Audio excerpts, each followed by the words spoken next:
挑战在馬來西亞旅遊一天，只說中文。我們來到了馬來西亞華人最多的城市檳城。檳城市內生活着80萬人口，約40萬以上都是華人。因為檳城眾多的華人，這裡和中國有很多交集，甚至檳城也是中國辛亥革命的重要根據地之一。18、19世紀，很多福建、廣東華人背井離鄉來到檳城謀生，如今已經繁衍生息幾代人。來到檳城，我們像是回到了中國，這裡幾乎人人都可以說中文，沿街都是中式建築、中文標牌，各類會館祠堂也和廣東、福建沒什麼兩樣。在檳城華人定居時間最長的信士橋，當地華人给我們講述他們在這裡扎根的過程。有意思的是，這裡年長的大叔們晚上聚在一起看電視，居然看的是中央4台。在華人會館裡，我們甚至見到了清代的牌匾。因為檳城深厚的華人基礎，這裡曾經也是中國革命的根據地。孫中山就把檳城當作革命基地，籌措資金以及招攬人才，以支援國內革命。在武昌起義的前哨黃岡起義中，犧牲的72位烈士中有30位都是馬來西亞華人。修建滇緬公路時，有很多馬來西亞技工援助中國，並犧牲在了築路過程中。與此同時，一些大馬的華人巨富如張弼士也傾其所有支援中國的革命。檳城的2座孫中山紀念館就講述了這些故事。在馬來西亞的檳城，我們感受到了大馬華人和中國的緊密聯繫。不管在那個戰火紛飛、激情燃燒的歲月，還是如今的太平盛世，大家一直都是一家人。在西馬旅行的1個月，我們最大的感受就好像沒有出國。下面和費文濤一起了解這個和中國羈絆最深的馬來西亞城市檳城。大家好，我是狒狒，我們正在背包環遊東南亞。這一站我們來到了馬來西亞的檳城。檳城是馬來西亞華人最多的城市啊，在整個檳城總人口是176万，其中呢華人有80萬，占到總人口的1半。這些華人的祖籍地呢，大多是來自廣東、福建還有海南，其中福建最多。之前我們有說過哈，南洋的華人是分3批移民過來的。第一批呢是跟着郑和下西洋過來的，那第2批是在清朝晚期被賣豬仔賣過來的，第3批呢就是在民國時期逃難過來的。那這些普通的華人先輩，他們從中國剛剛到一個完全陌生的國度，他们是如何生存下來的呢？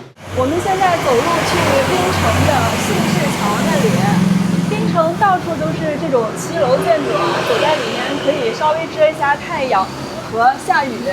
不過呢，檳城比我們前段時間去的怡保還有馬六甲都要熱，走在裡面還是會有一些悶熱，只是不用被太陽直射而已。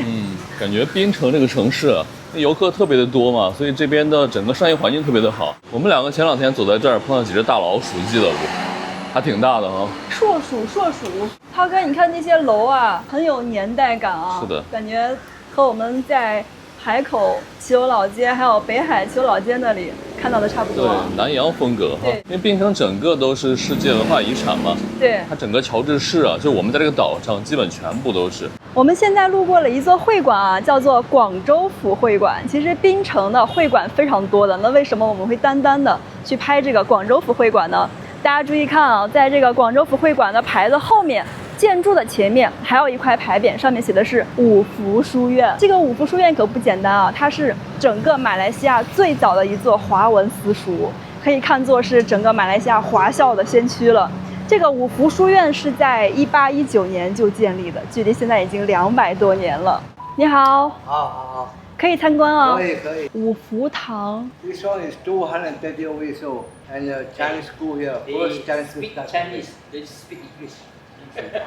不是我不懂啊。I don't know Chinese. 這個建築是200年前留下來的嗎？對。哇，那保存得很好啊。這個後來有翻修過吧？它的屋型沒有翻修過，多多少少翻修了。太厲害了，它的那個主體建築啊、梁啊，這些都是以前的。您是第幾代？我父親是在東莞那邊，然後我是第2代了。我們之前去過東莞，東莞現在建設的特別的好。對，因為我們住的那個村莊應該是完全沒有的，應該是都拆掉了。拆掉了，對，你以前住的。那就老有錢了，拆遷都特別有錢。說這個牌匾是真，這邊真的有這種狀元探花。對，從前的探花在從前的清朝的時候，他們有拿過來。就是咱們這邊人也有中清朝的那種科舉考試哈。清朝皇帝會在這裡封這個官什麼的。封了，他們會拿過來。叔叔，那個以前的私塾大概在什麼位置？就是教書的位置在哪裡？從前是一個聚會這樣，對，然後的開始一個好像會館這樣咯，開始然後慢慢就那些我們的華裔子弟多了啊，對對對，他們就要教他們讀書，對，要開一間書院這樣啦。對，那你們平時自己交流是不是說廣東話多啊？從前我們這一代是講廣東話，現在華語比較多，然後他們福建話比較同化些。所以我們在檳城州啦，講福建話就比較普遍咯。哦，福建話還講得多啊。這裡是福建話跟華語，可以說啦，對，有88%以上人會聽華語。康有為，還有黃飛鴻啊，黃飛鴻很厲害啊，打拳。這都是考來的哈。他們是在那邊考的哦，然後他們出來這邊，他們帶出來放這邊。國內考的哈，到這邊來做官哈，就把這個牌匾帶過來了。這都是當時早期下南洋的華人，對，他們去考的這個功名，什麼狀元啊、榜眼啊、探花呀，对，然後把這些匾從國內帶過，這都是御赐的。你看上面都寫的欽點，是同治10年，還有光緒18年。哇，厲害了！我本來以為是那種裝飾的呢，結果是真的。这是真的。哦。然後在另外一間南海會館裡面也有，那裡也有很多這個匾啊，他們是屬於南海的東西啊。哦，這也是中國拿過來的。對，這是宋朝丞相文天祥書啊，拓過來的，然後裱起來。師傅說這個會館裡面的這些梁啊、柱啊，還有屋頂的那些琉璃啊，全部是中國運過來，拿這個船。這些也厲害啊，雕刻到現在啊。對。現在我們這裡安的是那個古蹟區啊，所以全部東西我們不能拆，不能弄啊。整個檳城都是這種古蹟保護區哈。尤其這一帶咯。喬治這邊對。這一片。這是個什麼捐款的？對，因為我們這裡全部華校啊，就由我們的民眾捐款來捐，然後捐好了交給政府，因為全部公務員是。他們沒有錢華校給我們華人，我們這裡的會館的主力。就是我們自己這樣捐咯，做一個宴會的啊，你給多少你給多少，這樣捐了給學校。叔叔，那我們去那個新市場。慢慢走，慢走。謝謝，今天麻煩您跟我們講了那麼多，謝謝。祝你們身體健康，拜拜，謝謝。我們進來了一個類似工廠的地方，這邊呢應該是以前一個工廠車間改造的，兩邊有以前很多那種老店鋪，感覺像穿越了，我对，真的好復古。它裡面那些牆皮哈都是以前的。對啊，這真的好老了，這裡。這檳城處處透露這種古典。其實我們倆還並沒有去那種人特別多的景點打卡，就隨便進了一個巷子吧，算是。到處都是孟庭葦的歌。這個是潘美辰，你總是那自如此的讓我，好像是這一首。哇，看雪花膏，媽呀！中國上海，這全是風花。對，老早的東西。大家眼前這片建在水上的村落就是幸市橋。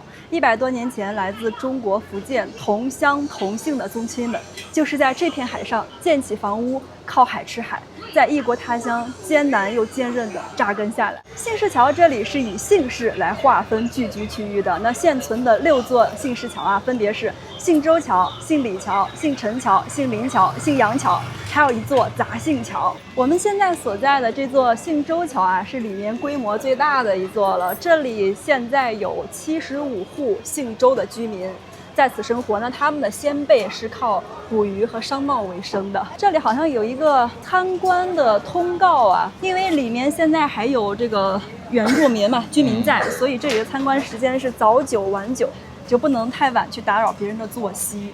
這裡現在已經成旅遊景點了，是，但旁邊還是有本來人家的屋子在嘛，在裡面居住。然後這幅圖就是周姓橋，還有後面是陳姓橋的一個俯瞰吧，算是。是。一會兒我們可以試試這周圍能不能航拍一下。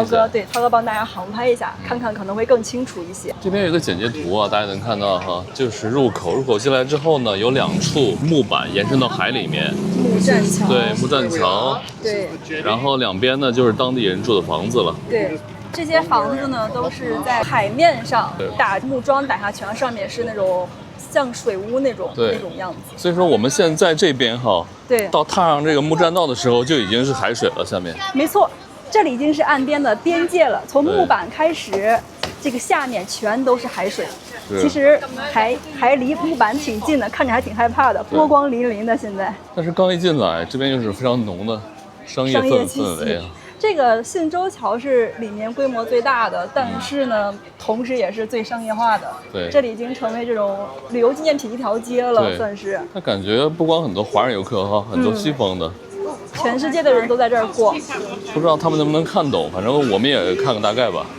昨天我们和这里当地的一位周姓的居民啊，一位叔叔聊天的时候，得知目前这里住的信州的这个居民啊，基本都是老年人了，年轻人都已经搬离这里，去槟城市里买房子住了，不在这儿了。因为槟城是个高科技产业嘛，所以年轻人都做的是高科技行业的。哇，好拥挤哦！这个摩托车还可以走。这个应该只有本地人的可以吧？我看门口写的是禁止脚踏车，还有摩托车去里面。是。昨天我们在这里碰到了一位本地人啊，他跟我们講說是這個房子下面是用木樁深深的打到這個水裡面做地基的，然後靠近岸邊的地基會打得稍微淺一些，因為水淺嘛，然後再往前面走啊，深入海裡的部分，它的那個房子地基會打得很深，是木樁，只是近些年呢上面會用這個水泥包裹一層而已，其實裡面還是木頭的。這個位置看的就比較清楚了哈，這塊是沒有建起房子，但地基已經打好了，所以大家可以看到呢，它這種白白的這個樁子裡頭都是木樁，深深的打入水底下。那華人先輩他們為什麼要選擇在水面上去建房子呢？原因有兩個哈，第一個就是最早的那批華人剛剛來到這裡的時候，他們是沒有自己的土地的，沒有辦法去建房子，只能選擇在海邊的這種灘塗上面往水裡面打木樁去撐起自己的家。那第二個原因就是最早呢來到這裡的華人，他們謀生的手段要麼就是捕魚，要麼就是搬運貨物做苦力，那住在海邊呢比較方便他們展開工作。大家可以想象一下哈，遠處駛過來一艘巨大的貨輪，那住在海邊的人就能很快發現，然後飛奔過去，迅速開始工作，比較方便賺錢嘛。住在這裡，哇，那麼大呀！對，那什麼魚啊？不知道，感覺魚挺滑的，像蛇一樣。那是黃鱔吧？搞不好。對，有沒有可能？還是一大一小，感覺這邊水雖然看着不是非常乾淨哈，但這個水生態還挺好的，它挺多魚的。所以這些漁船真的是打魚的，不是裝飾的哈。這裡現在這個周姓居民啊，對，每天還有稍微年輕一點的去出海，這就是他們的漁船都放在這裡的。對，只不過現在這裡，從事旅遊的人可能越來越多了，然後打魚的相對就少了。是的。年輕人更是在喬治城裡面工作，就不會在這兒住了。對。不過要是我的話，我可能也不太願意在這裡，不是因為其他，而是因為現在變旅遊區之後，它會比較吵。是的，會影響休息。哎，你看前面那幅圖，就是以前那邊生活場景哈。看我躺在那個吊床上，是吧？然後你在下面洗衣服。啊，不要，那個也有點胖。我們已經到盡頭啦，走到邊上還是挺害怕的。出海兜風，時間20分鐘，轉個好運。這有一個感天宮，這供奉的是誰呀？應該是媽祖吧。哦，畢竟靠海邊嘛。老婆，你看跨海大橋啊。現在連接兩邊呢，目前有2座跨海大橋，這個比較早了，離我們近的，這個好像已經有幾十年，對，甚至大幾十年的歷史了。然後更新的那一座，在這一座的靠南一些。看這個檳城旁邊這個海還是非常的漂亮的哈。這種藍青色，每次碰到這種藍青色的顏色呀，不管是海還是湖，都是很好看，很好出片。其實檳城有好幾個沙灘啊，它那個沙子也是很不錯的，像那個巴都丁儀那裡。對。不過離我們稍微有點遠。其實我們現在看到這片海，它是海峽，是在這個檳島和對面那大塊陸地之間的。對。去真正的那個面朝大海那邊，那個海水會更乾淨一點。我們現在來到了杏陳橋哈，這座杏市橋呢是這一片最長的一座，是深入海裡最長的一座。這裡的建設的年代是1917年，然後住宅一共只有12棟，所以呢，它這個橋特別長的往裡面深入那一段，兩邊是沒有房屋的，好美啊！好像電影裡面的場景啊，有點像《楚門的世界》裡面，只是有點害怕，確實是。這裡是都姓周嗎？這裡？對，每一戶都姓周。您也姓周啊？哦，都是這個旁邊的居民。剩下老人了，年輕的都跑出去了。年輕人都走了，那你們就是周姓的祖先，從來到檳城就一直在這一片住了。哦，檳城。我老爸也是從福建下來。嗯。福建省，哦，那您等於是這裡的第2代華人了。那您有去過中國嗎？有啊，我去我的家鄉。老家。老家，對。廈門島位。廈門啊，哦，廈門好地方。從廈門坐船來到檳城。我聽我的堂哥講啊，他們是要過來的時候在廈門那邊，你要坐船，你要去到一個地方，驛站，去那邊等船。那當時一個船是不是會拉很多人過來？會啊。那您父親剛剛到檳城的時候是做什麼工作呀？發油。哦，發油啊。之前公公賺的錢呢，都是寄回中國的。哦，寄回中國的親戚啊。那個時候中國很苦，也很不容易，一個人過來賺錢養家裡一堆人。這邊還有兒子。對，這裡還有一大家子，老家還有一大家子。你父親真的很不容易，那個年代賺錢也很難。最早來這裡的華人都會寄錢給老家。那您大概從哪一年老家那裡不需要這邊幫助了？現在不需要了，哪一年我也不大清楚。現在廈門那裡發展蠻好的，生活比我們還好。對對對，廈門也是大城市啊。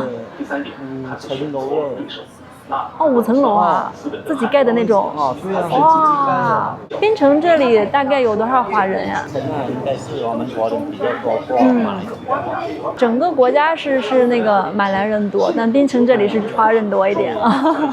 哇，你們還看那個 CCTV 啊？有啊。中文國際。哦，海峽兩岸啊。他們喜歡看新聞。哦，大家都在關注那個中國新聞啊。那你們先輩他們剛剛到這裡的時候就住在這兒。對呀，這邊之前是自由港船只啊要搬貨卸貨，會在我們這邊看得到嗎？對。之前啊，沒有這麼多錢的。他們這邊來到這邊，他們有工作，不怕沒有工作。那房子都是自己修的哈。對呀。我看那個地基那個怎麼打呀？那感覺扎在水裡很深啊。對呀對呀。就是說中國人剛剛從中國到這兒的時候，住在海邊都是為了幹活方便啊。對呀，幹活方便。搬運貨物，幹苦力。新洲的，新洲的來新洲橋，對。姓林的再上去姓林橋。姓林的，是不是都是差不多那個年代來的？對呀，19世紀。哦，這麼早啊？那您父親等於來算晚的了。对呀。那你們家孩子現在都會華語嗎？會啊，那裡不會，他們讀華校的。哦，就孫子也是讀華校啊？對呀對呀，讀華校。寫那個簡體字啊？對呀，簡體。簡體啊。之前我們學是繁體。現在都是簡體了。我有聽說過，就是馬來西亞這裡的，他給國中和國小的教育經費比較多，然後華校就需要自己去籌錢啊。對，他們有申請啊，政府津貼不多啊。他們照顧他們的馬來人。對。他們土著，他講他們是土著。所以教育資源是向馬來人傾斜的。那像就是這裡住的普通人，也會給華校捐錢嗎？會啊，之前有籌款的。這些叔叔們都在看 CCTV4啊。看的都是中央電視台。叔叔，你們每晚都看這個嗎？哦，好厲害，太厲害了。我今天也加入進來一起看電視。這個車比亞迪的。哦，對啊。BYD 的哈。對對對。你這個是比亞迪哪一款啊？元，在中國叫元 Plus， 這個是海外版的，這個應該說在中國看不到的。對對對。那個後面的標有一點區別。您這個車在馬來西亞買下來要多少錢？現在跌到120千差不多，我買的差不多170千。降了50千。這車開起來怎麼樣？比亞迪這款元？還不錯，還可以啊。我看這邊開電車的人比較少哈。充電方便嗎？充電不是很方便，才開始建那個充電樁。對建了很多。慢慢就普及了。因為這裡的油價還低。對，這裡油價便宜。而且住高樓的很多，所以他們住高樓的要買電池很不方便，要充電很不方便嘛。有一個品牌叫蔚來的，經常比那個換電池的更容易。對，你知道嗎？我知道。是蔚來還是蔚來？我們現在來到了一處當地人吃美食的地方，叫7條路巴沙。我們剛剛是打車過來的，司機跟我們說，你們找對地方了，那裡是我們當地人吃飯的地方，裡面有很多美食。然後司機最推薦的是炒粿條和粿條湯，還有個什麼我忘記了。還有雲吞麵，我想起來了。司機說都很好吃，不過我們還是很想嘗一下，据說在檳城很有名的福建蝦面，因为这里福建人比较多。咱们先逛一圈，看啥好吃的。爪哇面是什么？爪哇面应该是印尼那邊的特產，新加坡米粉、爪哇面、印度面。咱們先轉一圈，看誰家生意好人多。這好像不僅僅是一個吃飯的地方，這是一個本地的市場。你看裡面還有賣榴蓮，那邊還有賣菜的，然後這兒還有賣這種衣服和百貨的。它這個地方應該會相對便宜一些，本地人買的。都挑花眼了，不知道該吃啥了。慢煎糕，其實這個也很出名啊，這邊一個特色的。老闆，玉薯是什麼？哦，玉米哈。哦，我要個玉薯的吧。好香的玉米味兒啊，香啊！還是熱的，老闆剛做出來，你看，就是拿這個鍋子做出來的啊。哦。這種小煎鍋一樣。這個是檳城的特色嘛哈。哦。真不錯。謝謝您。它每一個裡面都會放那個雞蛋皮就是餅皮，然後裡面加餡料。我在這裡買的話，坐哪裡吃啊？可以。有空的地方都可以是吧？哦，好，那我知道了。點一份雲吞麵，在馬來西亞哪裡都要吃一次雲吞麵。哎，好，謝謝老闆。我們倆點的餐已經上來了啊，我要的是粿條湯，感覺有點像越南河粉那個樣子。本來我想吃蝦面的，但是蝦面那家老闆這個點沒開，對，已經關了。然後文濤也一樣，文濤本來想吃炒粿條，但依然沒開門，所以文濤選擇了雲吞麵。你這個看起來也不錯哦。裡面好像這個是豬油渣、叉燒，然後一勺，哇，這個青辣椒好好吃。這個是我的看起來也很好吃。在馬來西亞哪裡都要吃一次雲吞麵。為什麼我們吃的沒有了？因為現在3點半，老闆很多都下班了。這個巴沙開的比較早，早上的6、7點開始營業了，所以有很多的攤點它只是賣早餐，對，可能到12點多1點就打烊了。這會兒已經下午的3點多了，不過他們家要開到6點，就整個市場才會閉市。不過很多鋪子下午就沒有了，大家早點來哦。對，所以馬來西亞跟我們那邊真的不一樣，我們那邊餐廳啊基本上都是開全天的。看我的粿條湯裡面還有肉丸。還有魚丸，真不愧是福建人做的啊！什麼裡面都會放魚丸，看着好好吃啊！我這個是7馬幣，然後文濤你的是6馬幣，哎，不貴，不貴。這兩個加起來才13，然後我還要了一杯這裡很特色的羅漢果水，是用來下火清肺的。我發現我的這碗粿條湯裡面料還是很足的，剛開始我只看到上面的魚丸和肉丸，下面竟然還有。豬瘦肉，還有豬肝，還有青菜，裡面料非常的豐富。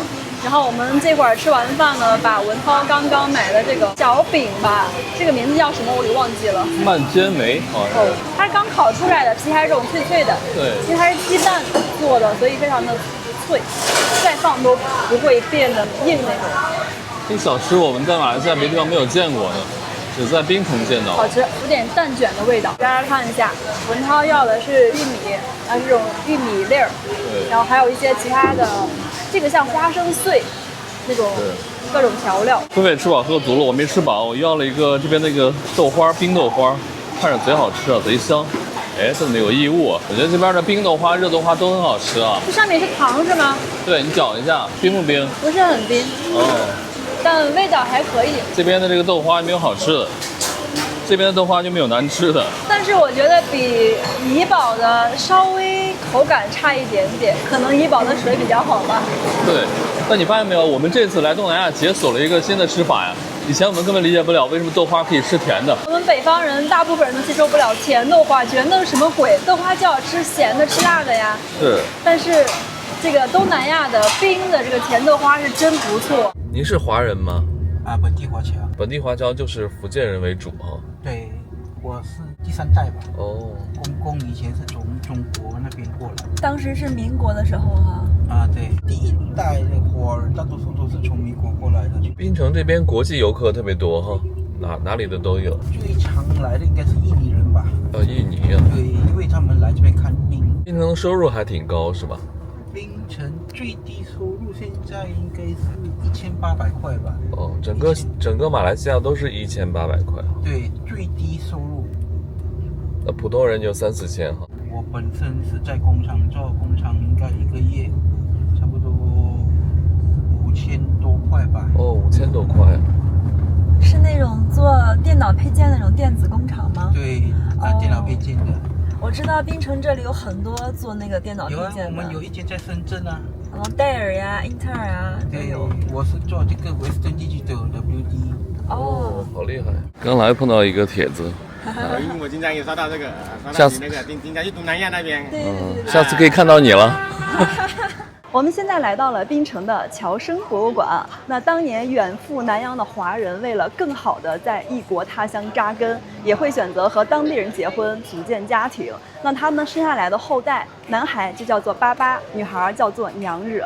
那檳城的這個僑生博物館最早就是本地的巴巴娘惹家族的祖屋，現在已經被改成了用來展示巴巴娘惹文化和華人移民史的博物館了。剛剛我已經買了門票啊，一個人是25馬幣，然後會給手上蓋一個戳，一會兒我們就憑這個戳去裡面參觀。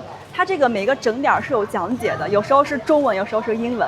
然後我們今天比較幸運啊，正好趕上了這個點兒3點整的中文講解。在馬來西亞很多地方都有巴巴娘惹博物館，檳城有一座僑生博物館，講述着華人和當地人融合的歷史。華人和當地人生的孩子，男的叫做巴巴，女的叫做娘惹。馬來西亞有名的娘惹菜就來自於兩種文化的融合。僑生博物館內藏有許多古物，很多都來自於中國。這些在海外繁衍生息的華人後裔，同樣也承載着一部分中華文化。現在這裡已經成為了中國女生們爭相拍照的地方。這位就是祖屋的主人鄭景貴的畫像了，他穿的是當時清朝御賜的官服。那在其他的位置呢，還有他的幾位夫人的畫像，同樣也都是這種誥命夫人。除了僑生博物館啊，檳城這裡還有另外一處豪宅，那就是南洋首富張弼士的故居了。說起張弼士，可能有一部分人不知道啊，但要說起張弼士一手創辦的中國第一家葡萄酒企業張裕，那我相信很多人都知道。張弼士出生於1841年，他是廣東梅州大埔人。那在他18歲那年，他的家鄉遭受了水災，為了生存呢，他就坐着這個豬仔船從中國來到了印度尼西亞的雅加達。剛到那兒的時候呢，他一開始是做苦力，後來去了一家工廠去做學徒，再後來呢，他就被老闆賞識，並且把自己的獨生女兒嫁給了他，後來就繼承了家業。再後來呢，張弼士和他的妻子生意越做越大，他們的產業遍布印尼和馬來亞等地，最多的時候呢，曾經僱傭過上萬名華人勞工，一躍成為了南洋首富，被稱為東方的洛克菲勒。這位南洋首富到底有多富呢？張弼士的個人財富曾經高達8000萬兩白銀，而當時呢，清政府一整年的財政收入只有7000萬兩白銀，也就是說呢，張弼士是名副其實的富可敵國。此外呢，張弼士還曾經被任命為大清駐馬來檳城的首任領事，後來又升遷為駐新加坡的總領事，還曾經獲得過慈禧太後的免貴金牌。而且呢，張弼士這個人是很愛國的，他有錢之後呢，就開始在國內投資辦廠，實業救國，並且他曾經秘密資助過孫中山30萬兩白銀，支持辛亥革命。那現在我身後的這裡啊，就是張弼士的故居，因為他的房子通體都是藍色的嘛，所以在當地啊，檳城把它稱作為藍屋。不過這裡是需要預約的，每天好像只有2個場次，每個場次只有10個名額。很不幸啊，我們倆沒有約到門票，門票真的非常難約。這個張弼士故居啊，據說裡面是富麗堂皇、不輸宮殿的，可惜我們只能從外面看看了。現在的張弼士故居呢，已經變成了一個酒店，而這個酒店價格非常的貴啊，我們是看都不敢看。除了張弼士啊，還有另外一位中國人也在檳城留下了濃墨重彩的篇章，那就是孫中山。孫中山先生曾經5次到訪過檳城，在這裡宣傳革命，籌措資金，並在這裡創辦了世界上歷史最悠久的華文報紙之一的《光華日報》。光華2字指的就是光復華夏。另外呢，孫中山先生還在檳城這裡秘密籌劃，準備發動廣州起義。那在這個過程中呢，檳城這裡的華人華僑出錢出力，有的直接去廣州參與革命，並且最終犧牲在那裡。在1931年的時候，不知道是誰下的令，日本人軍打進來的話，我們不反抗，那麼很快呢，他們就把整個東北區就佔領了。一路到七七羅湖橋的時候，蔣介石呢就是一觸即發，就跟他們打起來了。打起來之後呢，他就要求孫家根先生的幫忙，孫家根先生呢全部呢就答應他呢，就幫他籌。之後呢，新加坡一動，我們檳城也開始動了。那麼呢，他就要求要開路，把這一條路開了。滇緬公路。對，然後這條路開了之後呢，那麼呢是來通車的啊。當時候呢，中國是比較窮啦，那麼呢，只有英國殖民地的人呢才有卡車。那麼馬來亞跟新加坡當然是英國殖民地，我們有那個卡車，所以呢，開了這個路呢，要招聘那些駕卡車的人，把物資送進去中國。就是這些人呢，就是叫做南僑機工。南僑機工，對，機是司機的機哦。对啊，对。第一批是80，所以80先鋒。總共是3000，有的人講是3192，有的人講是3200，總共1/3呢是死在滇緬，1/3呢是回来我們南洋，1/3呢是停留在緬甸，就是過着不是人的生活啦。給那些比較講後代，記得有這種人才有中國的今天，因為我覺得他們的犧牲是很大。我們整個世界的華人都是一家人吶。对，没錯。哈，我們是負責這個紀念碑的，說每一年11月11日、11時就是太平日，世界太平日、和平日。我們都有一個哀悼會，然後我們那邊還有這一輛卡車一模一樣，這個模型的卡車就是在這個紀念碑的旁邊。這個碑就在升旗山下面嗎？對，你可以去參觀一下咯。其實這個設計其實是有意思的。7個階梯就是77盧溝橋的意思，然後這個三角形的意思是說穩固 ，determination， 決心的意思。然後整個世界只有這幾個地方，新加坡啦、昆明啦、雲南啦、吉隆坡才有南僑機工的。是的，昆明、婉聽、新加坡、吉隆坡合併蘭嶼，這就是因為這裡的華人支持國內的抗日，所以日軍就遷入馬來西亞了。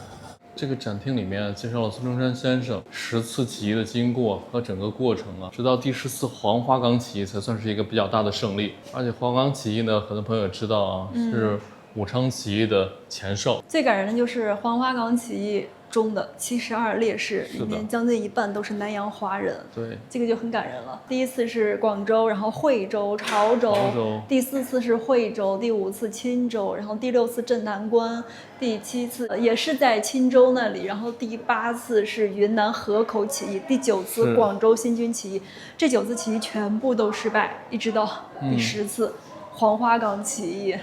但這個過程中啊，即使他一直在失敗，但檳城這裡的那2位出錢出力的華人一直都在資助他，沒有放棄。你知道為什麼孫中山先生一直在南方搞這種起義？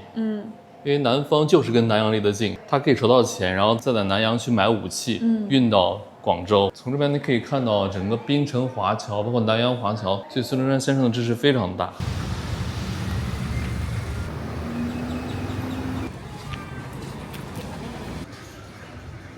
那個孫中山先生在這邊住了多少年？他很少住這裡，就是他用來當他的辦事處，他的會議會議，就是辦公的地方啊。對，那個為了防止清朝那些間諜在捉他。對，清朝間諜都到南洋這邊來了。有領事館呢，清朝年代就有領事館。清朝就有。第2處孫中山紀念館是孫中山曾經召開畢能會議的地方，畢能就是檳城的意思。在畢能會議中，孫中山和黃興等同盟會骨幹確立了以廣州為中心發動武裝起義的方針，最終促成了1911年的黃花崗起義，是決定辛亥革命的一次歷史性會議。所以，檳城對於中國革命的意義遠超很多人的想象。在踏上檳城這片土地之前，我對辛亥革命的認知始終停留在教科書式的敘述中，它像是一種必然，是時代浪潮推湧出的結果。然而，當我真正走進這些歷史遺跡，才驚覺到歷史從來不是抽象的進程，而是由無數血肉之軀鋪就的荊棘之路。孫中山在檳城的歲月是革命最黑暗的時期，清政府的爪牙遍布南洋，暗殺威脅如影隨形，殖民當局的監視和驅逐令讓革命者時刻處於險境。但正是在這樣的絕境中，孫中山等人用一場秘密會議點燃了革命的火種。他們不是超人，而是會疲憊、會絕望的普通人，和你我一樣。黃興在會議前曾因為屢次失敗而意志消沉，女僑胞徐宗翰冒險轉運軍械時徹夜難眠。這些所謂的革命先驅，不過是比普通人多了一份明知不可為而為之的決心，一顆拯救中國的決心。讓我震撼的是南洋華僑的集體犧牲，他們中有人散盡家財，有人拋下妻兒，這些無名者的付出，為如今中華民族的偉大復興打下了基礎。這便是旅行的意義吧，我們仿佛穿越時空，回到了那個激盪的年代，感受到歷史的脈搏。有啊，這是馬來西亞中文報歷史最久的。哇！到目前有100多年了，你看这样，他的那个人115年，還有他的人像，他那個籌款最少是在馬六甲。其實馬六甲是歷史最悠久，有600年的歷史了。鄭和下西洋都過馬六甲，然後那邊也是峇峇娘惹的發源地。因為明朝，清明亭在馬六甲真的是600年的歷史。檳榔嶼現在檳城只有200年。華人下南洋是清朝來的多，明朝就有人在馬六甲落腳，這是我們馬來亞，現在是馬來西亞歷史記載。他們很奇怪，應該華人很多，應該會支持他，反而很少。聽說因為他們不支持他就算實事都失敗嘛。我也很理解，如果我是在那個時候，我也最多就是能夠支持你、贊助你5、6次罷了嘛。對啊，這個因為可能傾家蕩產嘛，我也不幹了嘛。還有他是洪門，除了這個同門會，他是洪門的重要的人物。天地會。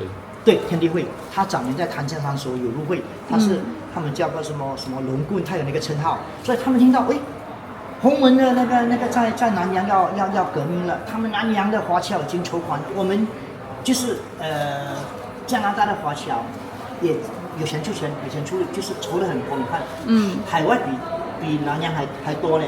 英殖民地政府也被清朝政府因為有那個施壓。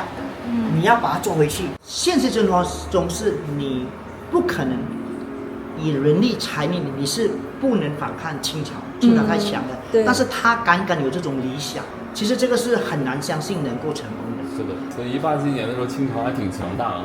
是，我看完之後，我覺得大馬的華人更不簡單，出錢出力，還有人親自到廣州去參加起義，然後犧牲的。黃花崗72烈士裡面有20-30位都是馬來西亞華人。